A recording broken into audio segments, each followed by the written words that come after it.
children, good morning. Welcome back to today's reading time. Today I am going to tell you a short story.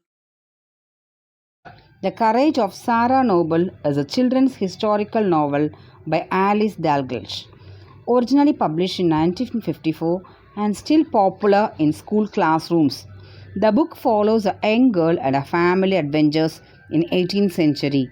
The book received some criticism for its negative portrayal of Native Americans, but others defend the portrayal because it's based on a young girl's true story.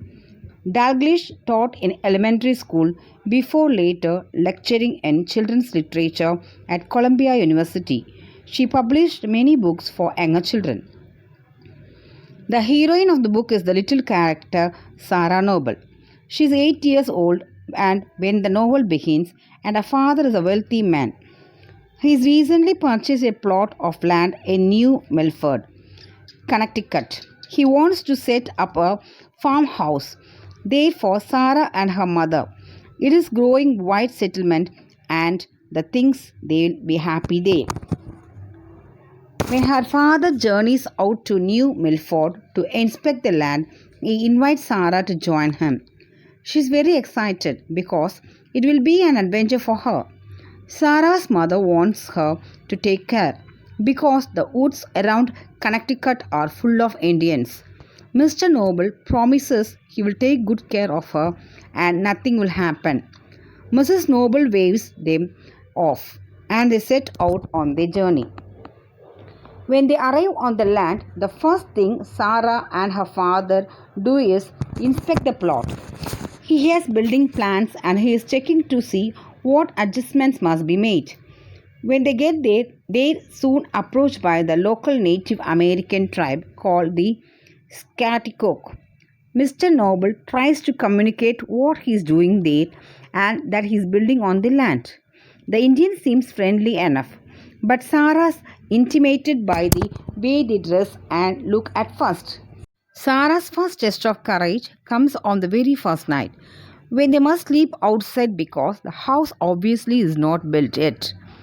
She hears lots of strange woodland noises, and she does not sleep much, but she comforts herself by imagining it's just friendly forest creatures.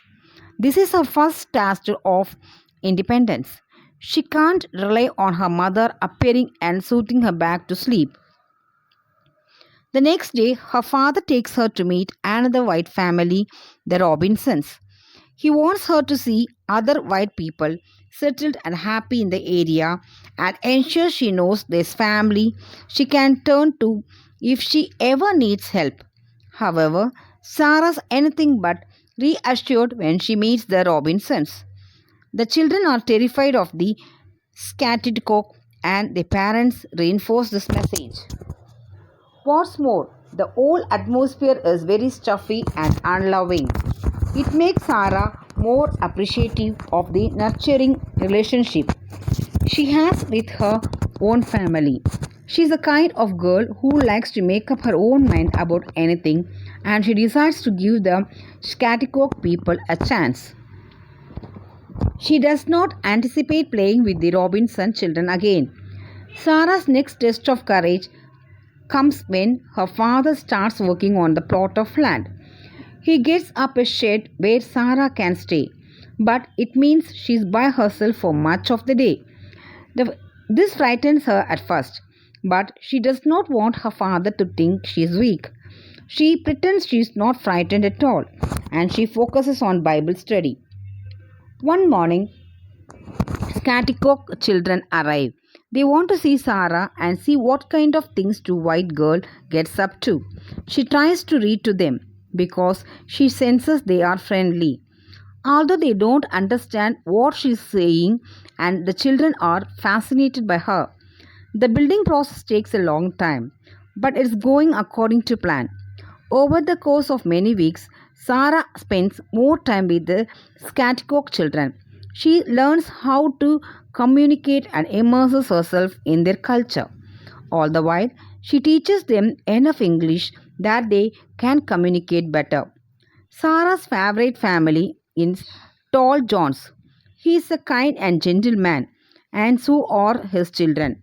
Sarah settles into life in Connecticut and stops worrying about the Native Americans harming her. However, her biggest test of courage is yet to come. When her father finishes building the house, he must go back home and get the rest of the family. Sarah will stay with Tall John and his family, and she'll keep an eye on the property.